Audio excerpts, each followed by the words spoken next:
Hi, welcome back to the channel. I'm David Noble, and today we're going to be talking about Formula Regional European Championship by Alpine, which is a bit of a mouthful, but if you break it down to its anagram, it sounds like something you say when you're trying not to swear in front of the kids. So, it's a new season, new series, pretty much a combination from last year of the Formula Regional European Championship and Formula Renault Championships, which have merged together, which kind of what Renault was after a couple of years ago before it all started. Now, as it's merged, the two series together, that means the number of teams and the number of drivers in it has massively escalated. So we're not going to talk about quite a few of them. So joining me today, because obviously from F3 upwards, I tend to keep an eye on it. I tend to know quite a lot about the second year drivers or whatever. I've followed the career of some of them. But some of the guys coming into it from F4 this year, I don't know so much about. So to help me out with this, I've got Alex from AS1 and Sam. Thank you very much for joining me, guys. Thank you. Right, so a little bit about the series. Who would like to talk about how they may have changed, what other things may have introduced, the structure of it for this year? Oh, sure. I'll have a go at it. So, yeah, with the two series merging together, obviously we've got two different formats, which one of them had to come out as the favourite, and also the cars were different and the engines were different, so they had to kind of choose what they would take. And in terms of formats, they've kept the original Eurocup, Formula Renault Eurocup format with 2 races per weekend, with both giving out equal points, like just the normal FIA point system, 25 points for the winner, 1 point for 10th place. Then the cars, they've gone for the Formula Regional car, and the engine is going to be an Alpine engine, which is obviously Renault's sports car brand and also in F1 now from this year. And the branding is all from the Formula Regional Championship, because it's also called Formula Regional still, and not Formula Renault Eurocup anymore. But that's sort of what the end result of the merger is, essentially. Yeah, as I was sort of talking about earlier, it's kind of funny how it's worked out, but because before the Formula Regional thing got announced and the structure it had last year when it was running the Alfa Romeo engines, Formula Renault had wanted that series, but they got turned down for it, which is why they then decided they were going to keep running Eurocup, but with the Tautus chassis the same as the Formula Regional anyway. So it's sort of like you ended up with these two conflicting series, which, to be honest with you, at that level, I kind of prefer.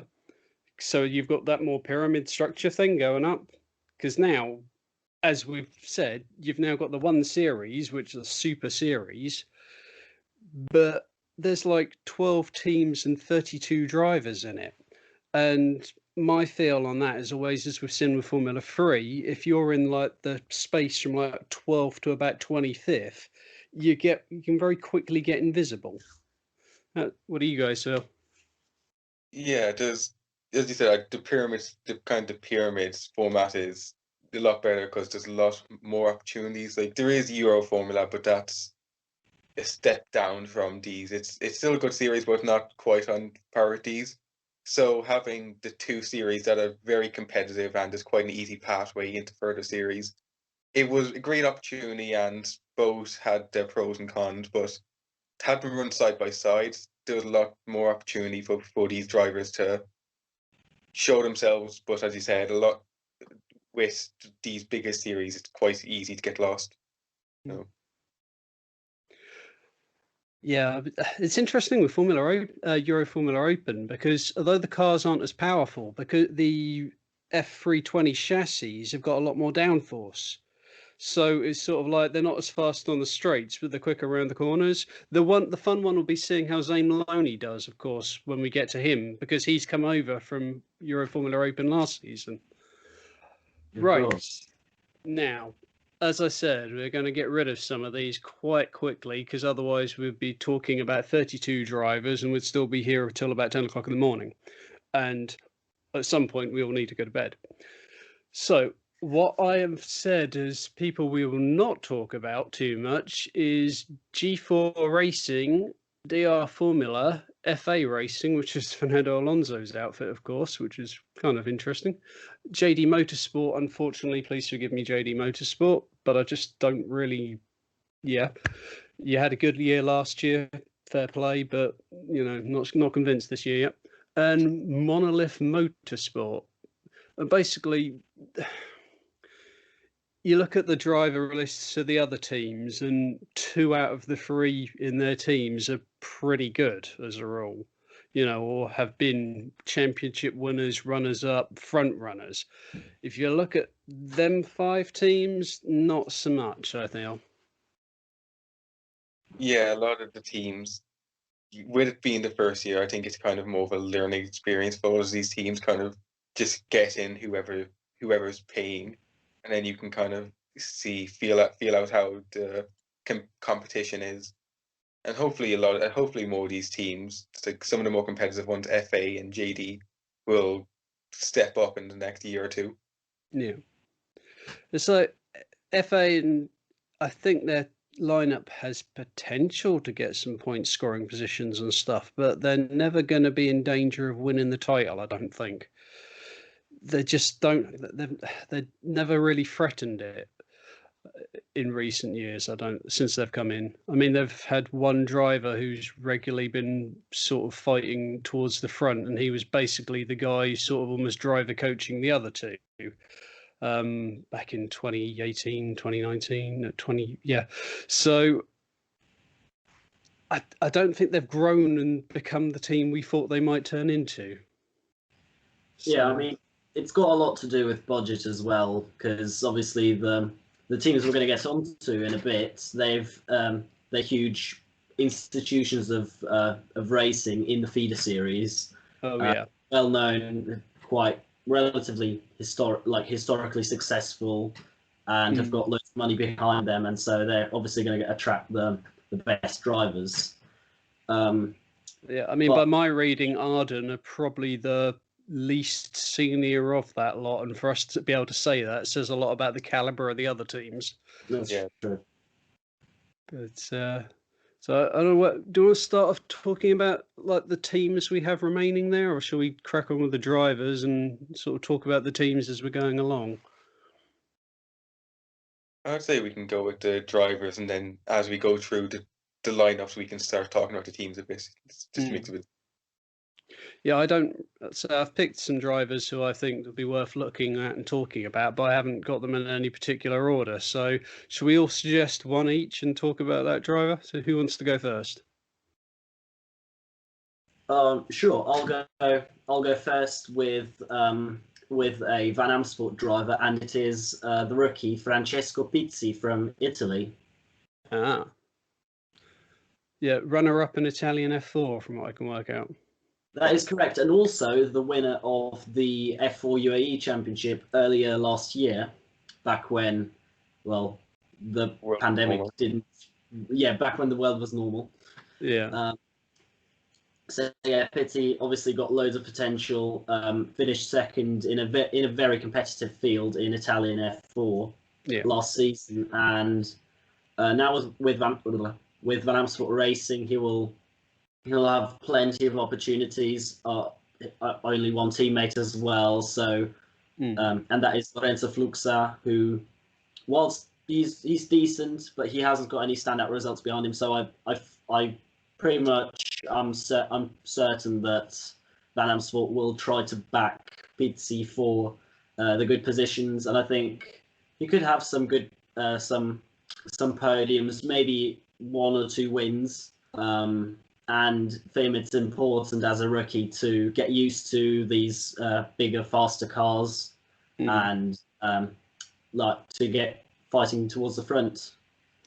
Yeah, Van Amersfoort I always think of as being one of them big teams, but I think it probably was a bit harsh and says a lot about them that when they were picking teams to do the FIA F3 team, Van Amersfoort weren't one of the teams that got chosen to do it, because there were a lot of teams that put a thing in for that. So at this level, with the teams that we're going to be talking about, are they one of the smaller fish, and is it a lot to ask for them to necessarily get wins against the likes of some of the the three big teams that I think we're going to have in this.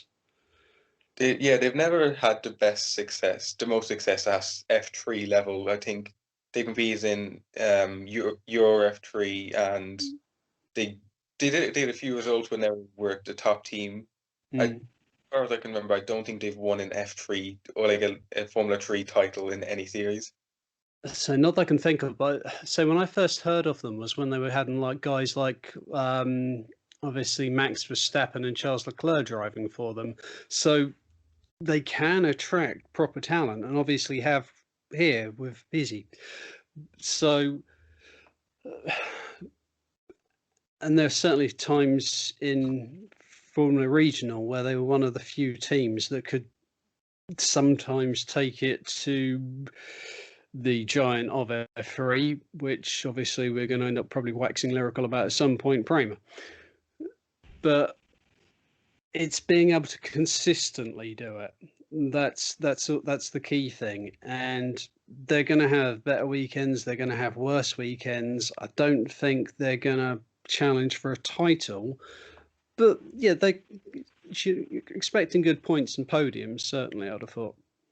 Yeah, they're still a fantastic outfit, and yeah, you would expect a few podiums and maybe a win or two from them. I agree. It's going to be a bit like the last season in when they were in Formula Regional, obviously with Pierre-Louis Chauvet, and then a revolving door of drivers in the second seat. I believe FRECA Regalia came in from his driver coaching role to do around. Famularo from Venezuela, and then obviously Dennis Hauger. Big ups to Dennis Hauger fans. He did balance the books out there, didn't he? Just sort of like coming on strong at the end. Finished seventh in 8 races, so yeah.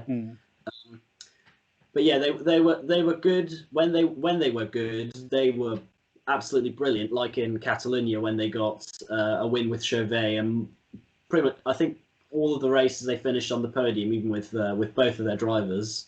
But when it's not so good, it can go terribly wrong, and they will pick up a few points throughout the weekend. As you said, they're very inconsistent. So that's going to cost them in the end.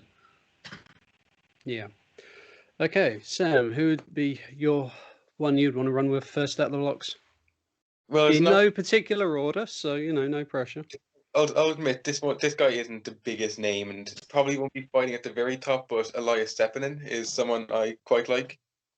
I first heard of him when I was watching Luca Allen in Southeast Asia, and there was a few decent drivers. Alex, there was Young, there was Davi, a few part-time drivers were decent, but it was just really him and Allen fighting for the title. Obviously, I was rooting for Allen at the time, but then I started to follow him, and he did quite well in ADAC last season.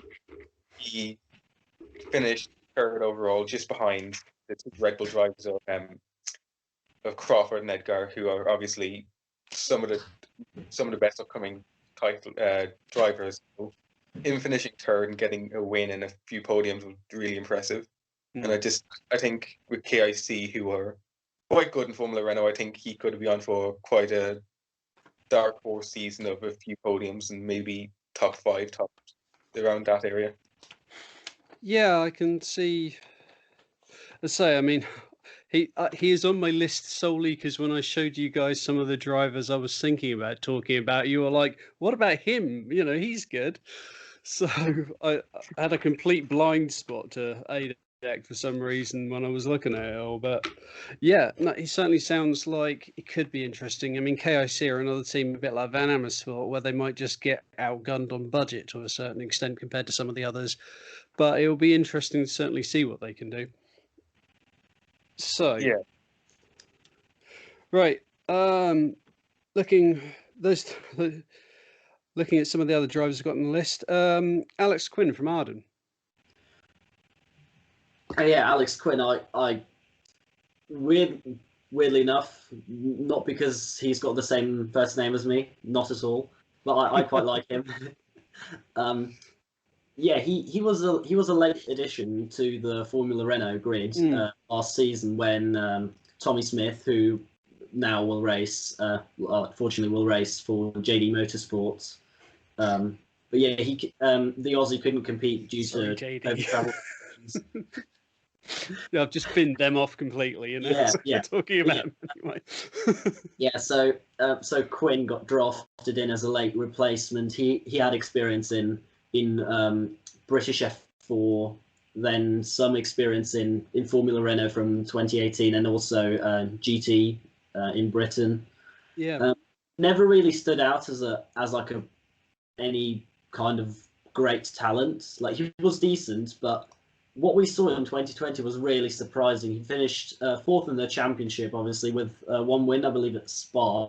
Yeah, top rookie. And that really caught me out. It's just suddenly this guy who I'd never really heard of too much. And so, like, well, where's he come from? Especially Arden in the past few years have not been like the force that they were.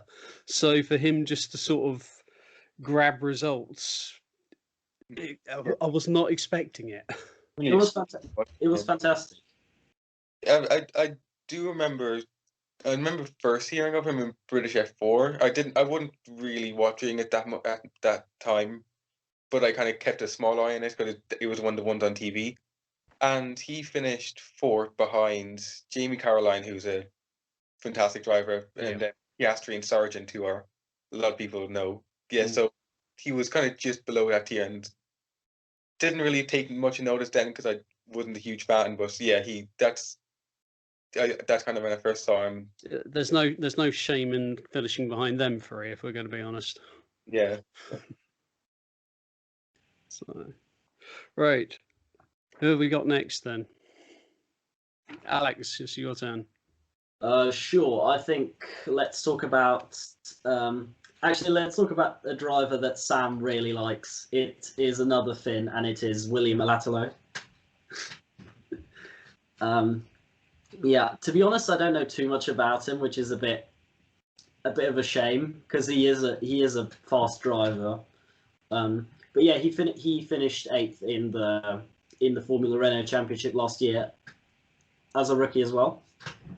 And now with Arden, he will be he'll join a good lineup with Quinn. Not Marinangeli. He isn't that good.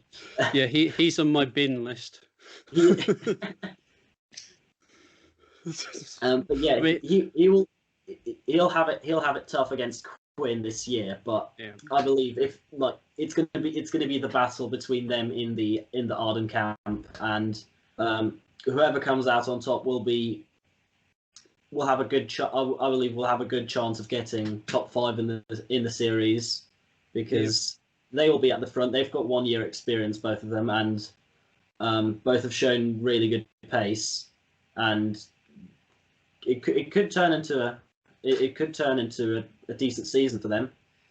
I sort of felt like he got there by stealth. I mean, I was going through the lists of where people finished last year, and I'm just like, okay, I know that guy. Why do I know him? What's he done? And I realised I'd watched the series and he had done well in it, and I couldn't remember anything about him.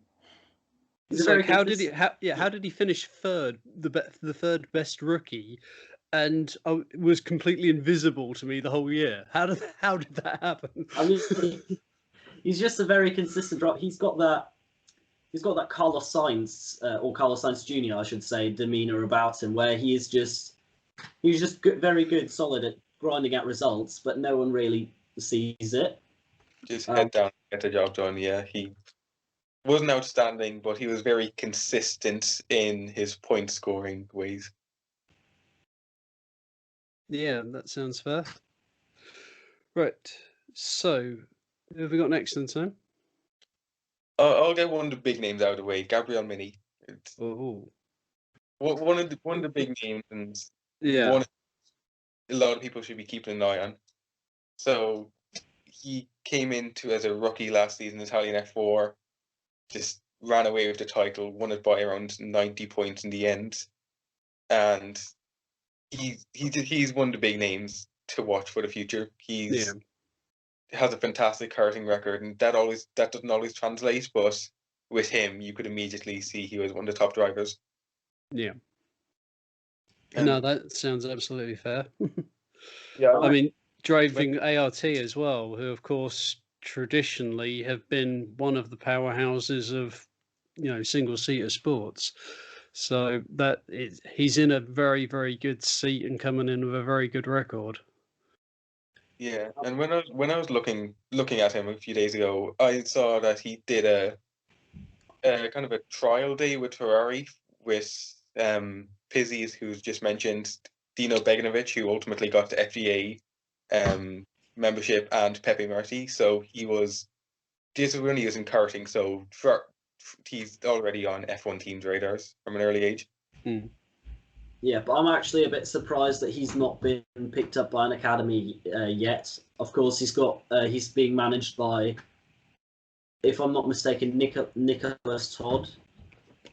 Yeah. Yeah. So he's got He's obviously got connections there, and like all the academies should be keeping an eye out on him. Whether that is ultimately Ferrari, Alpine, Red Bull. I don't think they'll take him. That's unlikely. But even someone like Sauber, they have a knack of, well, Porsche, but they have a knack of picking up like the one talent that could Superman the field.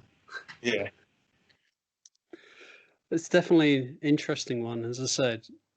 Coming into the season, winning, one of the tougher F4 championships and coming in with a very good team. Definitely a lot of eyes on him, I think, which must be my turn by now. Okay, I'm going to say, so many choices. I quite like the MP guys. Whether MP will be able to compete consistently over a season with the top teams is another matter. But I'm going to say, because obviously they're both very good, but Franco Colapinto. So the times last year, it was very much, again, a little bit unlucky, I thought, at times, but definitely one of the front-running people in Formula Renault last year. I've got it as, third in the championship, which, when you consider the two people who were fighting for the title over the course of the year, third to them's pretty respectable. Also like the fact that he's been checking out basically any sort of series he can find and come across, because he just seems to enjoy racing. It's the budget may not be there, but he's been, let's say, the Asian Le Mans series, and then coming back to this, and he's doing European Le Mans series as well, I think, which he's racing in the 24 hours as well. Yeah. LMP2 class, I think it is. That's incredible. He's 17, I believe. Something like that, yeah. Yeah, that's crazy. That's crazy. But he's running at least 2 full championships back to back and doing other things as well. So he's going to have a very busy year, and fair play to him. But every one thing you see, whether it's sports cars or whatever else, he just has a good pace for it. And whether he does well in single seaters, whether the budget runs out before he can get further up the ladder, or whether he sticks to the sports car route, he's someone who you can see achieving stuff in the years to come. There's definite potential there. Yeah, he's already shown. I think it was Spanish F4 he won, and then Formula Renault last season he was one of the standout drivers as a rookie. So yeah, he's definitely will be a big name, whether that's in single seaters or like GT racing or endurance racing. He looks like he's trying to spread his wings, make sure he can get secure a future, which is always a great thing. Yeah, I hope his sponsorship doesn't run out though, because obviously South America has been hit has taken a big punch to their wallets basically throughout the pandemic, and even just throughout the last few years. So it will, some talents have had to drop out. Like Petikov had real financial struggles. It was really tough for him. Could barely finish the Formula Regional season, and I hope that doesn't happen to Colapinto, because he is very talented, and it's an interesting one. I read the other day, or I say the other day, today I think it is, because where they've had to change the European Le Mans Series calendar or something, the first round of that now clashes with one of the Formula Regional rounds. So he's doing the Formula Regional race on the Saturday and then doing the European Le Mans Series race on the Sunday.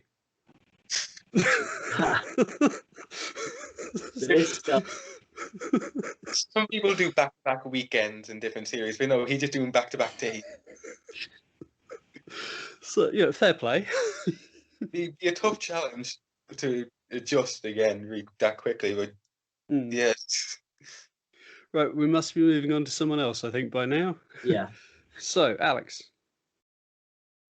Okay, sure. Then another one of the big names, David Vidalis from Spain. Yeah, he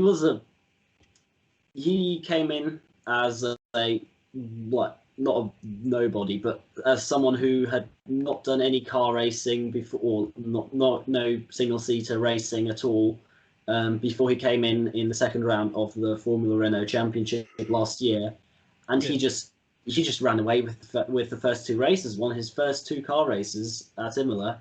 Yeah. In the FA for the FA Racing Team, which I believe that were their only two wins of the season. Got on a few other a couple of podiums, and finished sixth in the championship ultimately. And I think that is remarkable. This is one of the reasons why I rate him so highly, alongside with a very impressive karting record. Yeah. But of course, adapting to single seaters is a very tough thing. Not a lot of drivers get it, or many drivers get it wrong. But he just seemed to absolutely love the car and perform brilliantly. Now with Prema, alongside his two other fantastic teammates, he will have a tough battle on his hands. But I believe with his newfound experience, and also like his instant adaptability to a new championship, I believe only good things can follow. And what do you think? Well, I'd say when he came out of the blocks last year, it was suddenly like, oh wow, the two leaders have actually got a challenge going on here from this guy, and he was actually in the early stages of it threatening potentially for the overall championship and running away with the rookie championship. But I don't know whether it was he started trying too hard mid-season, but you can definitely tell it tailed off. Yeah, But still, he put himself on the map properly. Prema have picked him up, and Prema their record in F3 is like the most ridiculous thing in the world. It's going to be very interesting whether they get knocked off their perch this year, because that'll be like the first time they've lost in F3 since 2017. Yeah, they've won nearly every season. Been a while since they've not been the top team. Yeah. So, Lando Norris is the only person to have beaten them in about 10 years. Yeah, but he won the constructors' title that year as well. With I think Gunter was leading them. Yeah. Any excuse to get Gunter in a video, Sam will go for it. I was looking at this. Yes, I did see it, and I was going to bring it up. Yes, but yeah, they should be the team to beat this season. There'll be a few teams around them who, like RACE and ART, who will probably be up there, but they have the strongest lineup and they're the best team. So yeah, it'll be tough to beat them. Yeah. So this is the exciting thing this year, because you watch the two championships. It's like Prema have walked Formula Regional European Championship, but now they've got like the top teams from Formula Renault sitting there. Your RAC, your ART, MP as well on their day. It's going to be very interesting to see. There's going to be a proper fight going on there, really, isn't there? There's going to be. Yeah, it'll be really exciting to see who gets the upper hand and who can adjust to the new chassis and engine. Yeah. Right. On to the next one then. Go on, Sam. I'll pick Zane Maloney. I'll go with Zane Maloney. one of, I think, two Bayesian drivers. I think Bayesian is the term for someone from Barbados. Yeah. Kippen Simpson's the other, and he's doing well. But in Europe, he's the only Barbados driver, and didn't have the best season last year in Euro Formula. I think one podium was quite inconsistent, but he did win British F4 in quite a dominant fashion back in 2019. So he certainly has the talent to improve. And with his second year at this level, it's a different series, but similar cars. He could be right up there, I'd say. It'll be interesting to see how he does, because there were a lot of drivers that had bad years last year for different reasons or what have you. I generally think the F320 Dallara F3 chassis just seems to be a big jump from what people have got used to, because the way a lot of the F3 cars seem to have gone is they've been slightly heavier but had a lot of power for the relative size of that F3 championship, whereas the Dallara 320 is the other way around. It's still running about 50 horsepower less than the other championships, but is heavy on the downforce. British F3, for example, rejigged all their aero the other year, and I was lucky enough to speak to Ayrton Simmons, who was also racing in Euro Formula Open, and he was saying that the Euro Formula Open car had about 4 times the downforce the British F3 car had, and it's just stupidly quick in the corners. So it's going to be a very different car this year to that one. But the guy clearly has talent. British F4 is not the series that some of the other F4 championships are, but it's still a very, very good series.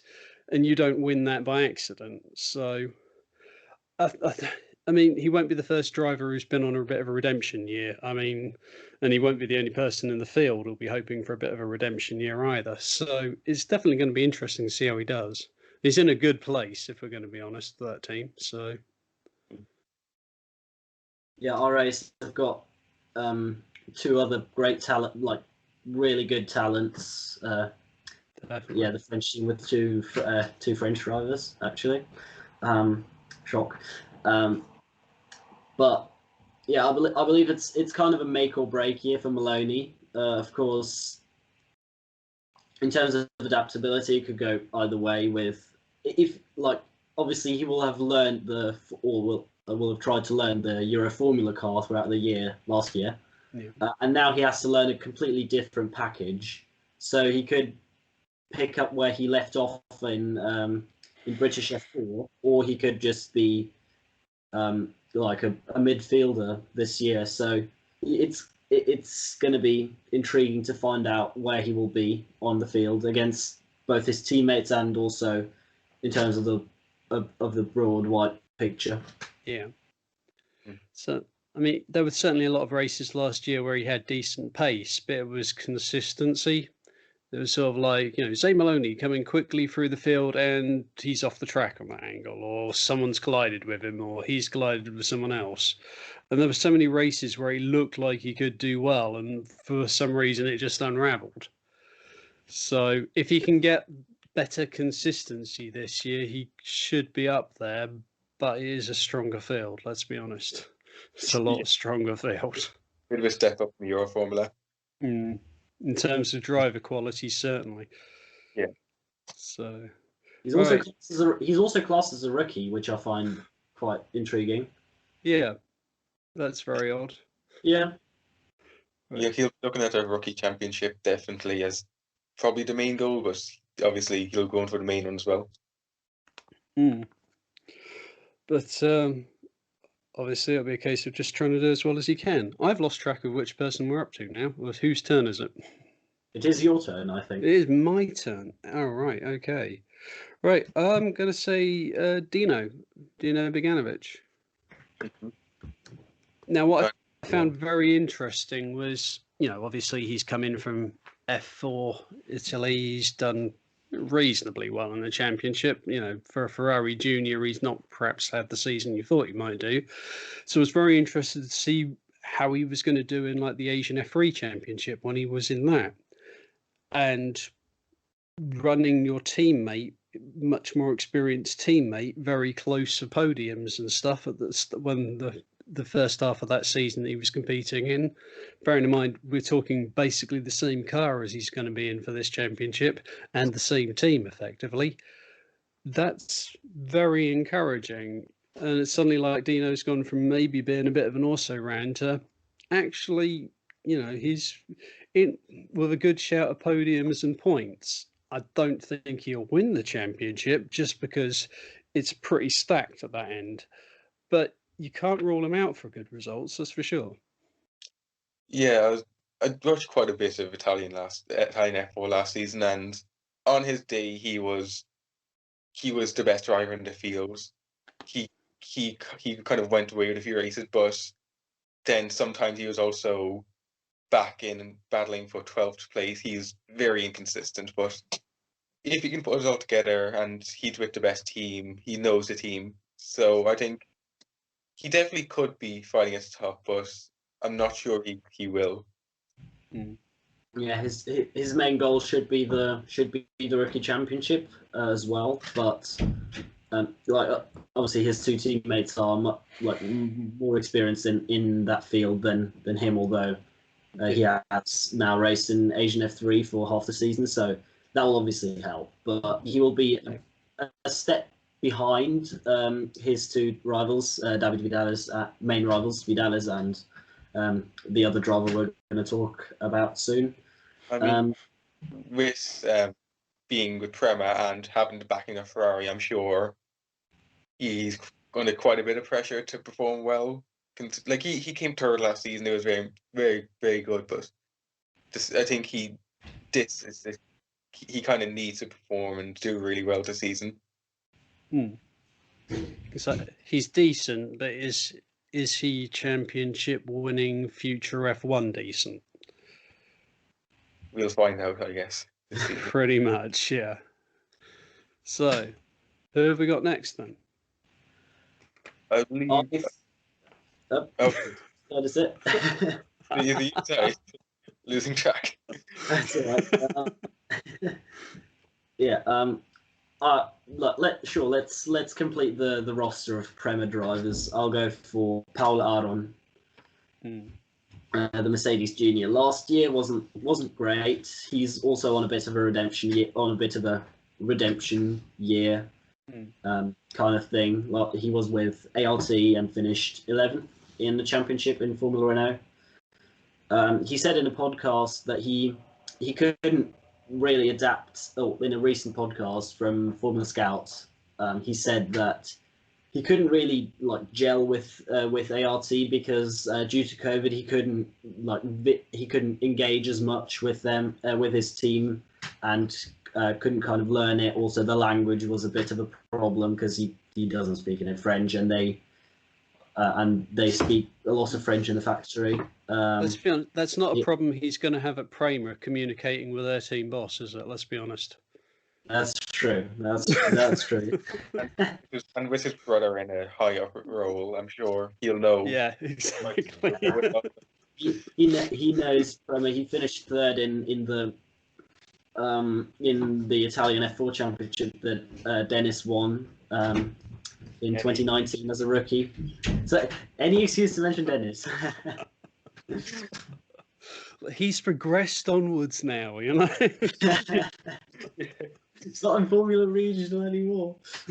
Yeah, but yeah, he will with the Mercedes backing, he'll be looking to fight for the title and to win the title ultimately. And he's got the Prema backing behind him. He's also car number one, which obviously doesn't mean much, but you never know. I'm going to take it, let's be honest. It doesn't hurt. Yeah.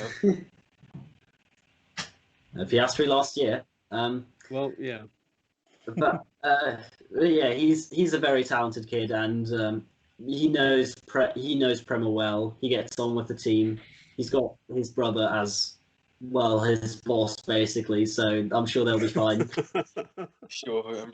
You hope they get on. Not all siblings do. Wasn't he managing him at one point as well? I So was, yeah. you better hope they get on. It's like, follow my instructions or I'll fire you. You're It's like, not Mum won't getting it. like it. This is racing in Formula 4 China, so pack your bags. Oh, dear. I suppose we better get on to the next person. Yeah, we should. Okay. I was thinking, well, we'll go through this. It'll be a nice, reasonably quick video. No, funnily enough. Anyway, Sam. I'll go for Adrian David. Yeah. Yeah, he's didn't have the best season last year. He was quite inconsistent. Was kind of in the lower end of the points in Formula Renault, sorry. And he had a few good rounds. I think he got a podium at Imola. But if you just look the year before, he was one French F4, and at that time he was the youngest F4 winner, and still the youngest winner of a European series, which very impressive. He was with Renault; they dropped him, but he's a big name. He's with one of the better teams, and having a year in Formula Renault, I think it really helps him coming into here. Well, as we've seen from Renault, Alpine, getting dropped by them once doesn't mean you won't necessarily get picked up with them again if you can prove that you can do the job. So they have form for it now. I was very happy about that last year. Yeah. I mean, it's clearly he's got potential. You don't win championships if you don't have good form and you don't have pace. But again, there's another driver on a bit of a redemption arc. So he's in a good team to do it, good team to put a performance in, but consistency. Can he get the most out of it? I did watch him in 2019 when he was racing in Formula 4 Southeast Asia. He came in, won 6 of the 8 races, but still Alan won the title, so doesn't really mean much when you do that. I'm not even sure how that works. But He only fair enough. went in a few rounds, but he only did a few rounds. But he was very good and clearly the best driver. I think he did about 2 of them, about 7 rounds at Sepang. Yeah. They love Sepang because it's the only good circuit in that region. Well, if you have it, make the most of it. Yeah. But yeah, again, another one we're sort of saying if he performs as well as he can do, he's in with a reasonable shout at some good results. So, cool. All right. My turn next? Yep. Yeah, it is. Okay. We're getting down to people I'm not so clever on. Kaz Havercourt. Spanish F4 champion by quite some distance from what I can work out. Yeah. What I know about him, because I didn't see the Spanish F4 where he completely blitzed it, was the 4 races he spent in Formula Renault last year. And it's sort of like to come into a series halfway through the season and get any kind of performance out of it is quite an achievement. And he came in, and the 4 races he did, he was solid top 10 every time. And when you're racing against people who have done all the testing and done all the races, that kind of performance is quite impressive. So he's laid a marker down that he could, given a full season and full testing or whatever else, do very well. Yeah. Yeah, go on.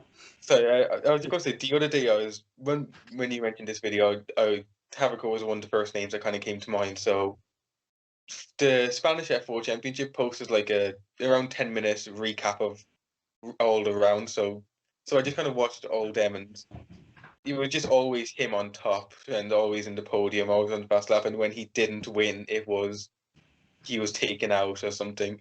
So yeah, he was very quick, and I'm a bit hesitant as in one of the rounds, Philip Ugran came in for one round and got 2 first places and a second place, and he's a great driver, but I'm not sure when Ugran's coming into a series and then kind of he dominated them races in Paul Ricard. He's a good driver, but I'm not sure. I kind of put it in a bit of perspective, the level of competition there. So yeah, he was a great driver, and as you said, he did really well in Formula Renault last season for coming in quite late. I'm a bit hesitant, and I think he could do really well. I'm just not fully sold yet. No, that's because also you must remember that MP have got both the 2 most recent Spanish F4 champions, and we've already we talked about how good Colapinto is, but now it seems with that comparison with Ugran, especially that the Spanish Championship was a bit weaker last year. So Havercourt could face some struggles potentially, and if he does, I think if he doesn't perform well in the first few rounds, MP are going to concentrate. They would want to be concentrating on Colapinto because he's going to be in a realistic shot of a title. Yeah, and then can they field 2 competitive cars properly? Yeah, I mean, I know they've got 3 cars in their team theoretically, but well, Oliver Goethe he's decent. They do have half the Spanish F4 field, so they know how to build quite a few good cars. Well, Spanish F4, it does seem to be, if you're not racing for MP, just don't turn up. Because, I mean, we joke about dominance, but I saw the points difference between them and the next team. It was about 500. I think if you added up the rest of the team's points, they still don't beat MP. Granted, MP had a lot more drivers than everyone else, but it was just over crazy. Over the off season, there was a joke where every time someone asked MP to announce their second F2 driver, they announced a new Spanish F4 driver. They just have an endless supply chain of Spanish F4 drivers here. The Spanish MP Championship. Yeah. MPF4. Pretty much. Yeah. Well, I got about 4 names left on my list. Shall we move on to someone else? Whose turn is it anyway? I think it's my turn. Yeah. Okay. Yeah. So I'm gonna say Isa Kadia. Shout outs to Isa from Twitter if she's watching this because she's a big fan. So yeah, Hajar was really good when he came into the Asian F3 series this year. This year. And then before that, had good results. Third in a very, very competitive French F4 season last year, and I think he was 7th in his first year in 2019. So he's got quite a lot of potential, and he was especially in his Asian F3 showings, he was really impressive and keeping up with the top drivers in a team which I forgot what team it was, but Evans. Yeah, not a fancied outfit, no. No, that was a great result for him. Yeah. And I was not supposed to read too much into testing, but he was the quickest person in testing. So it's never bad to have your name up there, but it's tough to kind of figure out what each team is doing, but because there's a lot of programs, but just to have your name at the top, it kind of puts down a little marker for the rest of the field. Yeah. And he's got strong competition with Maloney, with especially David. He clearly them two especially were top of test. They were the top 2 in testing in most of the sessions anyway, I believe. So they're gonna have a spicy battle this year, and Yeah, I'm looking forward to that. Probably my most anticipated battle between teammates throughout the season, for me personally, I think.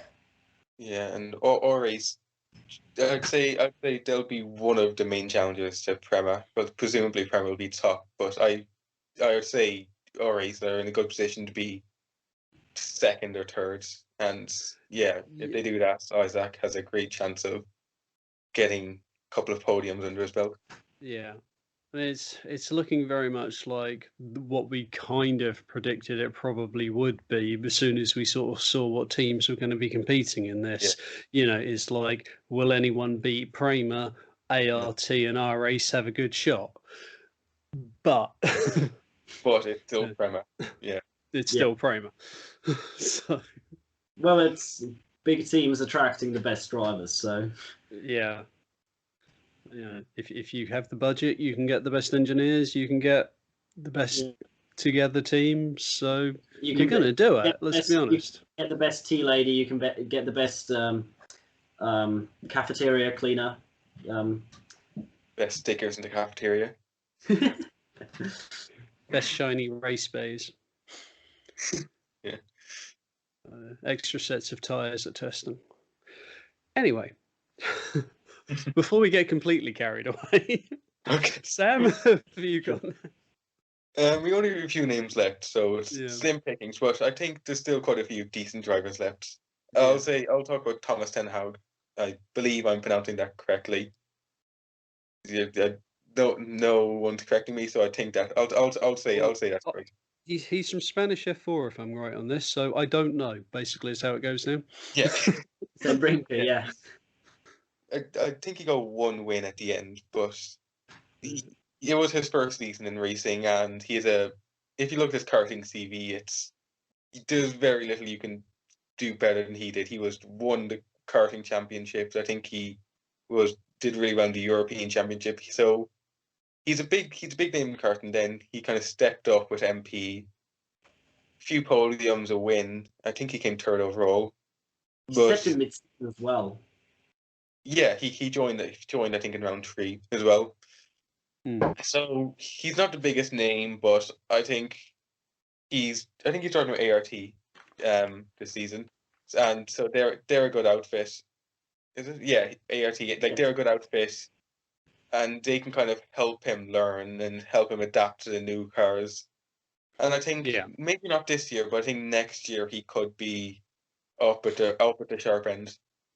Yeah, solid year of learning with like some threatening points and potential podium positions along the way, but it's getting used to the car and whatever else and competing at that level. So it'll be interesting to see how he does. I don't think he's going to be threatening for any of the championships, though. No. We'll see. We'll see. Right, my turn then. Just crossing people off.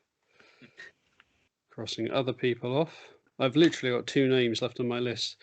Patrick Pasma, KRC.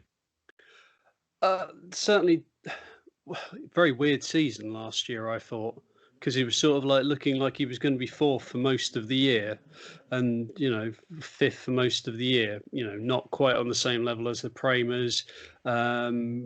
Occasionally threatening Chevet for like best of the rest. And then he just had one round where he just absolutely blitzed everyone else, and that sort of completely saved his season almost. And I kind of feel like that may be like the measure of him, as in like if he has that ability, where was that performance hiding, for the rest of the year? And he's got talent there, but can he unlock it often enough to be a main player? Yeah, I think this is his 3rd season at this level. So he has the experience and knows his way around. And as you said, he has that one round, I can't remember where it was, but where he was, I think he got pole and just got the win and got another win. Barcelona. I think it was Barcelona. Yeah, Barcelona. I started watching it thinking, another Prema walkthrough. What the hell? Yeah, he's kind of just came out of nowhere. for that round. He was very consistent, but consistently behind the Premas. And yeah, he kind of then all of a sudden he kind of came through. So he definitely has speed. It's just whether he can use get that for the entire season. Could I compare him to like an Alatalo? So he's consistent, but he's just solidly consistent, not like amazingly consistent in terms of his results. Not as funny on Twitter, but yeah. Yeah, that's true. William Altalo has a great Twitter account.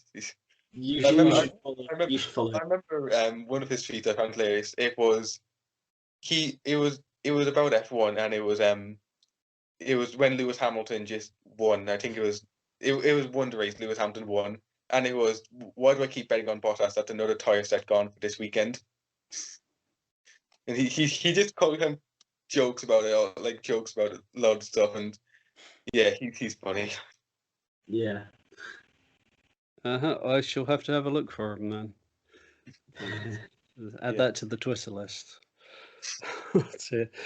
Right. Now, that leaves you the last one I've got on my list. Alex, who have you got? I've got one more person on mine. Who have you got on yours? Would that be? It's one of two names. It could. Wait, is it Grégoire Saucy? That would be the one, but I didn't want to try and pronounce it. Well, having French lessons for 3 years helps sometimes, I guess. I did Spanish for 5 years and I don't speak a word, so you can say all right and ¿qué tal? Sure. I keep learning. I keep trying to learn Italian long enough to vaguely utter about one sentence, and then it's sort of like I don't go to Italy, and I stop doing it, and then sort of like I think, okay, I'll try and go to Italy or something, or go somewhere again at some point, and I try and pick it up, and I'll have forgotten literally everything I spent about 3 months trying to learn. You know, it happens. I tried to learn Dutch during the first lockdown. Didn't work. Yeah. I also tried to learn a bit of Dutch. I have a few Dutch friends, and I learned a few words, and then I was like, no, I just can't. I just don't want to. But let's get back to Grégoire. We had better, yes. Yeah. Yes. Very good, very quick in testing, from what I can work out. Again, not wanting to put too much on testing, but I think his main two positives are an unexpected, no, not unexpected, experience. That's the word I'm looking for. Why did I think unexpected? Yeah, unexpected experience. Unexpected experience, correct. Yeah, he's got experience at this level. Of course, he finished 7th last year in Formula Renault. His second positive is he's got a very, very good last name. So Saucy, yeah. It's for the English people out there. It's Saucy, which is it's just a great name to have. I guess. It could be worse. It could be Jammy. That's a jammy result. I don't know. But yeah, moving on. ARC this year, and he's clearly the experienced guy at the team who will lead Gabriele and Thomas forward. Or he will. Like, he's not going to tell them all his tricks, but those two will set up because he's. Sorry. I don't think he's enough tricks. He only finished 7th.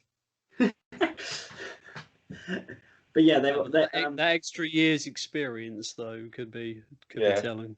Could make a difference. He's going to be a good reference in a way. He's going to be a good benchmark for the two, because he is a good driver. He's not got I don't think he's got the potential for any big sort of achievements. Like, he will be solid throughout the year, I think, and get a few podiums, maybe an odd win or two. Looking at ART's lineup, do we think they've perhaps been a bit short on ambition with it. Because we're talking about the big fight between them, Prema and RACGP. Yeah, I think I don't think it's going to be well. They've got potential there, but yeah, I think Mini is, if he can get going in with the new car, I think he's the main focus of a title for them.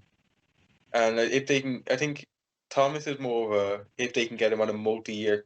I know didn't have multi-year contracts really, but if they can kind of get him and get the relationship, he could be one for next year or the year after. Yeah. And then I'm sure if you went up to Saucy and said you're just going to be a good benchmark this season, he wouldn't be in the best mood. But so, can I have your autograph? How do you feel about supporting the others? Yeah, he's a good driver, but yeah, he's there for experience. I'd say he's a high ambitions, but I'd say ART didn't have the highest ambitions for him. Possibly not. Yeah. But there you go. Are there any other names you guys can think of who we haven't mentioned so far? Murray Boyer was quite good. I probably mispronounced that. Sorry. No, that was correct. That was correct. Yeah, but Murray Boyer was quite good last season with MP in Spanish F4.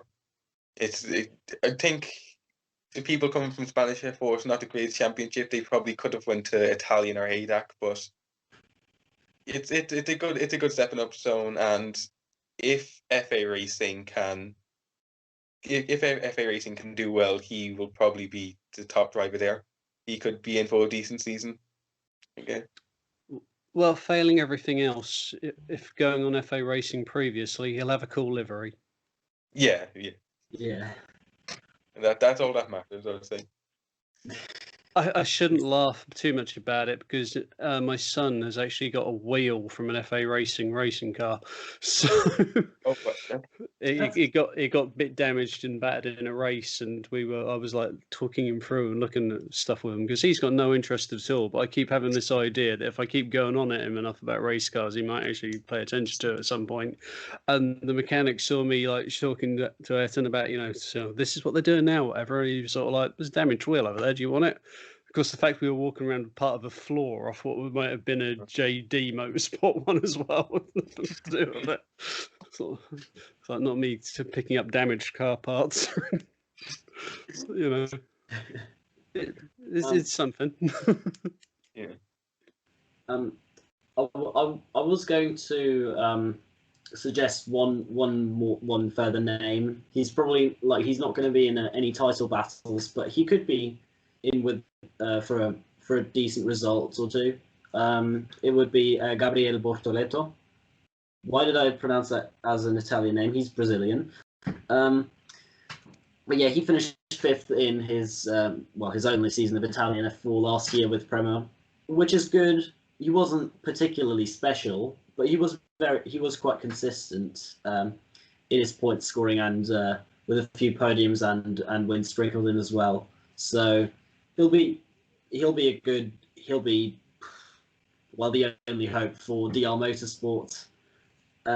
Really, realistically, in terms of results, if he can get going. I think he could be all right, but I don't think DR Motorsport will. If he's good enough, I don't think they'll be good enough and give him the right package. But yeah. But the thing is, as I said, there's 32 drivers this season. We've just talked about 20 of them, and that 20, there is going to be some of them that just disappear. Yeah. So we're saying, well, this person could, and that person could. There's going to be people who won't. Yeah. So I could pick out a few names of people who definitely won't, but video there. I'm looking down the list and going, well, I've never heard of him, and I've never heard of him, and I couldn't tell you a damn thing about him. So I'm just going to ignore them. That'll be fine. Yeah. So, considering we've now been talking for about an hour or so, I think it's probably time to just quickly talk about the teams, of course. Is there anyone other than Prema, RACGP or ART you could actually see winning the title? No. I can't even see Race or ART winning the title. I think it will be Prema. It's a bit of a foregone conclusion, really, isn't it? It's similar. It's going to be similar to F2 and F3 as well this season, because like other teams are good and in theory could beat the powerhouse that is Prema, but they've got the resources, they've got the drivers, so they should really finish first. And if they don't, that would be second would be a failure for them, in my opinion. Yeah. Yeah. It's let's be honest, it'd be the first season that Ralph Aron has been like the team boss, boss or whatever else that he wouldn't have won. Now, how weird would that be? In terms of like being successful, like step up to the Prema team. You can blame it on his brother. It's like, no, Paul, you cannot spoil my winning streak here. Well, the thing is, Ralph was a good driver, but his relationship as actually running a team, he seems to be really good at that as well. If it was mentioned, one of them won't be invited to the family Christmas dinner.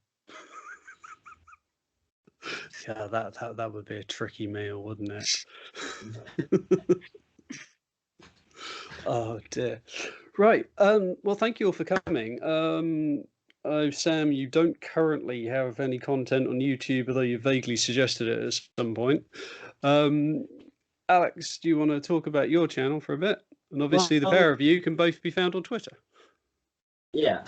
So yeah, my channel AS19. I kind of do all sorts of feeder series stuff on there. F2, F3, Regional F3, F4. Possibly karting soon, but we'll see.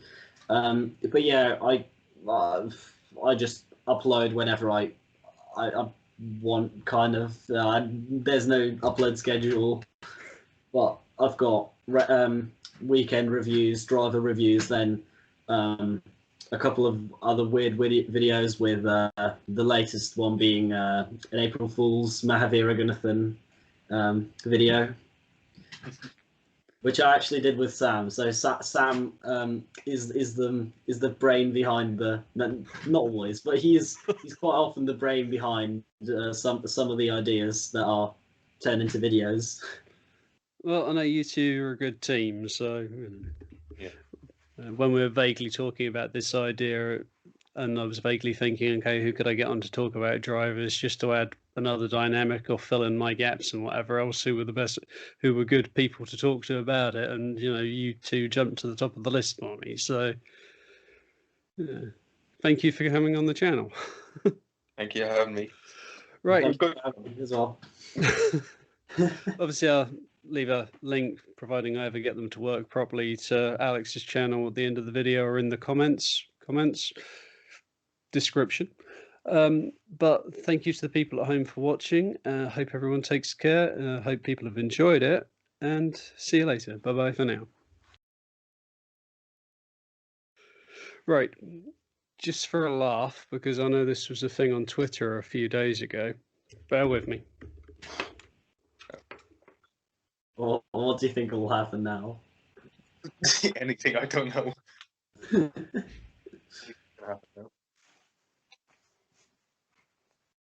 Some sort of jacket, I think. Yeah. Oh my god. How are you doing, fellow kids?